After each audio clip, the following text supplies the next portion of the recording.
સવારથી જ બનાસવાસીઓ જેની રાહ જોઈ રહ્યા હતા એ દાંતીવાડા જળાશયનું પાણી 2000 ક્યુસેક જે બનાસ નદીના તટમાં છોડવાનું હતું એ કામ સવારે હતું એ સાંજે 6 વાગે પત્યું છે. આપ જોઈ શકો છો ફેસબુકના માધ્યમ દ્વારા બનાસ નદીનું 2 બારી ખોલીને 2000 ક્યુસેક પાણી બનાસ નદીના પટમાં છોડવામાં આવી ચૂક્યું છે.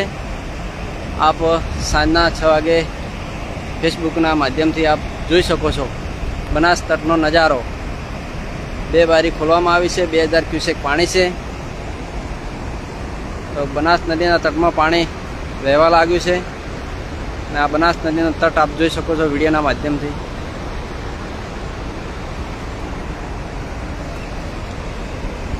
ખરેખર કલેક્ટર સાહેબનું સૂચન તો સવારે 11 વાગે પાણી છોડવાનું હતું, પરંતુ નેતાઓના ફોટો સેશન એમના માટે વિડીયોગ્રાફી કરવા માટે કરીને સાંજનો 5 વાગ્યાનો સમય હતો એ વટાઈને લગભગ 6 વાગે પાણી છોડવાનું કામ પૂર્ણ કરવામાં આવ્યું છે અને અત્યારે પાણી બનાસ નદીના તટમાં વહી રહ્યું છે.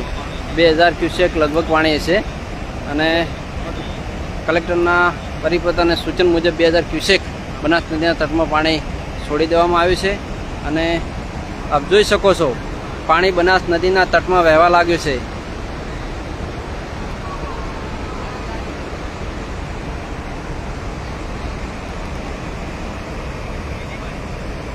અત્યારે અદ્ભુત દ્રશ્ય, સુંદર નજારો દેખાઈ રહ્યો છે બનાસકાંઠાના દાંતીવાડા ડેમનો.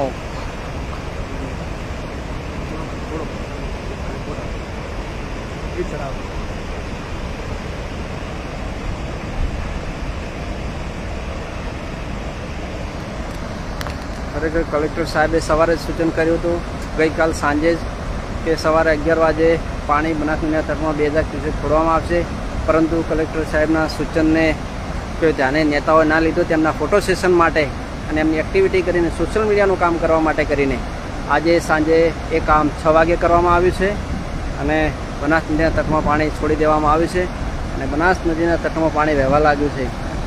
આજનો નજારો આપ જોઈ શકો છો બનાસકાંઠાથી દાંતીવાડા ડેમના જળાશયનો નજારો.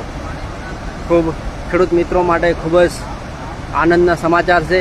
જે બનાસ નદીના તટમાં પાણી વહે છે, જેથી કરીને આજુબાજુના બોરના પાણીના તળ ઊંચા આવશે, જેથી કરીને આપનું ખેતી સારી થઈ શકશે.